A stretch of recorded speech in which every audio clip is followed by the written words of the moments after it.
Hello, ഒരു പുതിയ വീഡിയോയിലിട്ടിട്ട് എല്ലാവർക്കും സ്വാഗതം. ആദ്യം തന്നെ എല്ലാവരും ഒന്ന് ചാനലൊന്ന് സബ്സ്ക്രൈബ് ചെയ്യണേ.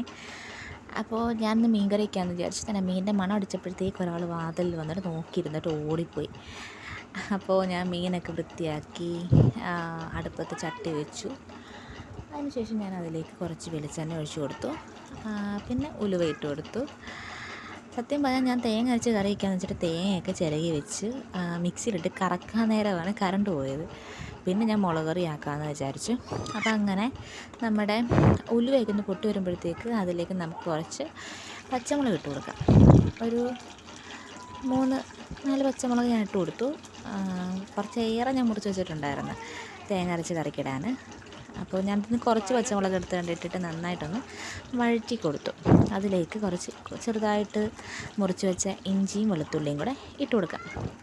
ആ ഇഞ്ചിയും വെളുത്തുള്ളിയും കൂടെ ഒന്ന് എണ്ണയ്ക്കകത്ത് കിടന്ന് നന്നായിട്ടൊന്ന് ഇങ്ങനെ ഒന്ന് മൊരിഞ്ഞ് വരുമ്പോഴത്തേക്ക് നമുക്ക് അതിലേക്ക് കുറച്ച് ഉപ്പിട്ട് കൊടുക്കാം. ഞാൻ എൻ്റെ എല്ലാ കറിക്കും ഇങ്ങനെ വാട്ടുന്ന സമയത്ത് ഞാൻ അങ്ങ് ഉപ്പിട്ട് കൊടുക്കും. അതെന്തോ അങ്ങനെ എനിക്ക് ഇട്ടില്ലൊരു സമാധാനം കിട്ടില്ല.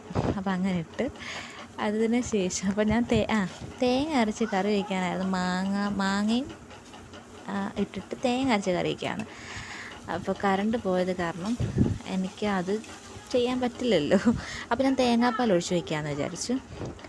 അപ്പോൾ ഈ സംഭവങ്ങളൊക്കെ ഒന്ന് വാടി വരുമ്പോഴത്തേക്ക് അതിലോട്ട് ഞാനൊരു വലിയ മാങ്ങ ചെറുതായിട്ട് തോലൊക്കെ ഒന്ന് ചെത്തിയിട്ട് മുറിച്ചതിട്ട് കൊടുത്തു. എന്നിട്ട് മാങ്ങ ഇട്ടിട്ട് നന്നായിട്ട് അതും ഒന്ന് ചെറുതായിട്ടൊന്ന് വഴറ്റിയെടുക്കണം. ഓവറായിട്ട് വേണ്ട, ചെറുതായിട്ട്. അതിന് ശേഷം നമുക്കൊരു ചെറിയ സ്പൂണ് മഞ്ഞൾ ഇട്ടിട്ട് തീ അങ്ങ് കുറച്ച് വയ്ക്കാം. എന്ന് വെച്ചാൽ പൊടി കരിക്കട്ടയായിപ്പോവും. അപ്പം മഞ്ഞളിട്ടിട്ട് അതിലേക്ക് നമുക്ക് മുളക് പൊടി ഇട്ട് കൊടുക്കാം. ഒരു 3 സ്പൂൺ, വലിയ 3 സ്പൂൺ മുളക് പൊടി ഞാൻ ഇട്ടിട്ടുണ്ട്. എരിവില്ലാത്ത മുളക് പൊടി. അപ്പം ഇച്ചിരി കളറും വേണം, കറി ഇച്ചിരി കുറുകിയിരിക്കണം. അങ്ങനെ വെച്ചിട്ട് ഒരു 3 സ്പൂൺ മുളക് പൊടി ഇട്ടിട്ട് നന്നായിട്ട് അങ്ങോട്ട് ആ മുളക് പൊടിയെ മൂപ്പിച്ചെടുക്കണം. അതിൻ്റെ ഒരു പച്ച മണമൊക്കെ ഒന്ന് മാറി നന്നായിട്ട് പൊടിയൊന്ന് മൊരിഞ്ഞ് വരണം. അപ്പോഴേ അതിൻ്റെ ആ ഒരു ടേസ്റ്റ് നമുക്ക് കിട്ടത്തുള്ളൂ.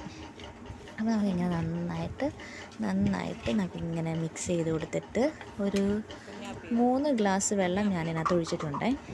ചെറിയ ചട്ടിയല്ലേ, അപ്പോൾ ചെറിയൊരു 3 ഗ്ലാസ് വെള്ളം അതിലേക്ക് ഞാൻ ഒഴിച്ചു കൊടുത്തു. എന്നിട്ട് നന്നായിട്ട് ഈ കറി ഒന്ന് തിളപ്പിച്ചെടുക്കണം. നന്നായിട്ട് തിളച്ച് വരുമ്പോഴത്തേക്ക് മീനിട്ട് കൊടുക്കാം. സത്യം പറഞ്ഞാൽ ഞാൻ ഈ മീൻ ഈ അരപ്പൊക്കെ കലക്കി വെച്ച് തീ കൂട്ടി വെച്ചപ്പോഴത്തേക്ക് ഇവിടെ കനത്ത മഴ. അപ്പം അടുക്കളയിലൊക്കെ അങ്ങും ഇങ്ങും ഇച്ചിരി ചോർച്ചയൊക്കെ ഉണ്ട്. അപ്പോൾ അതിനിടയ്ക്ക് ഞാൻ പാത്രം വയ്ക്കാൻ ഓടിയ കാരണം മീനിട്ടതും തേങ്ങാപ്പാൽ ഒഴിച്ചതും വിട്ടുപോയി. പക്ഷേ എൻ്റെ പൊന്നു കൂട്ടുകാരെ, സൂപ്പർ കറിയായിരുന്നു കേട്ടോ. ഞാൻ വെച്ചിട്ട് എനിക്കൊരുപാട് ഇഷ്ടപ്പെട്ട കറി ഇതായിരുന്നു. കാരണം പുളി പാകം, എരിവ് പാകം, ആ തേങ്ങാപ്പാൽ ഒഴിച്ചപ്പോൾ വേറൊരു ടേസ്റ്റ്, എന്തോ ഒരു പ്രത്യേക രുചിയായിരുന്നു കറിക്ക് കേട്ടോ. എനിക്കിഷ്ടപ്പെട്ടു. പിന്നെ ഞാൻ ഇന്നത്തെ കറിയുടെ കൂടെ ഒരു 3-4 മീനൂടെ ഞാൻ വറക്കാൻ എടുത്തിട്ടുണ്ടായിരുന്നു. എൻ്റെ മക്കൾക്ക് മീൻ വേണം, ഇളയതിന്. അപ്പോൾ അവന് മീൻ വറുത്തതെന്ന് പറഞ്ഞാൽ അവൻ നിറച്ചൊരു പ്ലേറ്റ് ചോറ് അവൻ കഴിക്കും.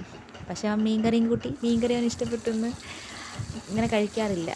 2 പേര് മീനും കൂട്ടി നല്ല സൂപ്പറായിട്ടൊന്ന് ചോറ് കഴിച്ചു എന്നുള്ളതാണ് എനിക്ക് എന്നോട് തന്നെ ഒരു ബഹുമാനം തോന്നിയ നിമിഷമായിരുന്നു ഇത്. ഇന്നത്തെ മീൻ കറി വെച്ചിട്ട് എൻ്റെ അമ്മയും പറഞ്ഞു കേട്ടോ, സൂപ്പറാണ്. ഇച്ചിരി എരിവ് കൂടുതലായിരുന്നു എന്ന് പറഞ്ഞു, പക്ഷേ സൂപ്പറായിരുന്നു എന്ന് പറഞ്ഞു.